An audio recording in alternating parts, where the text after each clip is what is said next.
RMC. C'est déjà demain. Les départs en vacances avec Anthony Morel. C'est vrai que nous sommes le 9 juillet. Demain, il y a des départs encore. Hein.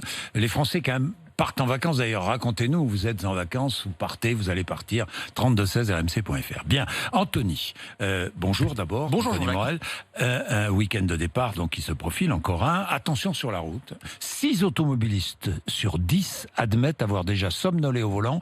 C'est la première cause de mortalité sur autoroute. Alors, la technologie, moi ça m'est arrivé une ou deux fois, hein, rarement, très rarement, parce que je fais très attention à ça.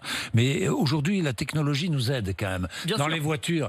Dans les voitures modernes, c'est vrai que dès qu'on change de trajectoire, hop, on est rappelé à l'ordre. On est rappelé à l'ordre. Effectivement, Oui. il y a de plus en plus d'équipements, même de série, dans les voitures. bien sûr. Alors, ça va être des caméras intelligentes qui vont analyser, par exemple, les clignements des yeux, les mouvements, les micro-mouvements de la tête. Quand on commence à baisser de la tête comme ça, la voiture le comprend. Et à ce moment-là, elle va nous réveiller, elle va nous envoyer un signal. Vous avez des accessoires aussi. Et je pense notamment à un de nos lauréats des trophées PME RMC. Je ne sais pas si vous vous souvenez d'Elsie Healthy. Ils ont mis au point des lunettes anti-endormissement. Ah oui, je me souviens. Pour oui, la je me voiture. souviens. C'est super malin. Ça ressemble, franchement, je les ai mises.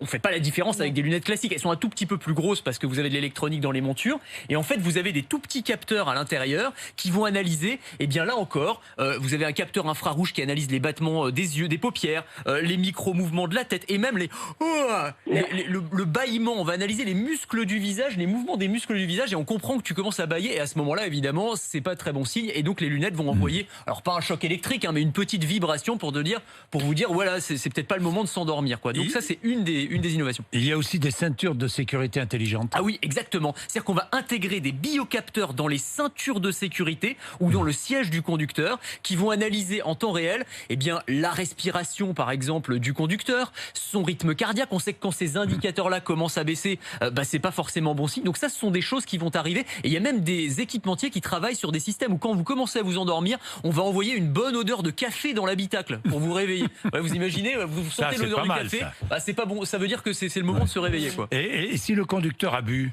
Alors ça aussi, vous savez, vous avez des caméras qui vont très très loin. Vous avez des modèles qui sont capables d'analyser même le taux de dilatation des pupilles du conducteur. Et donc on est capable de savoir s'il a pris des substances illicites, s'il est en condition de conduire ou pas. Et à ce moment-là, la voiture va même pouvoir prendre la décision elle-même de ralentir ou d'aller se garer si vous n'êtes plus en condition de conduire.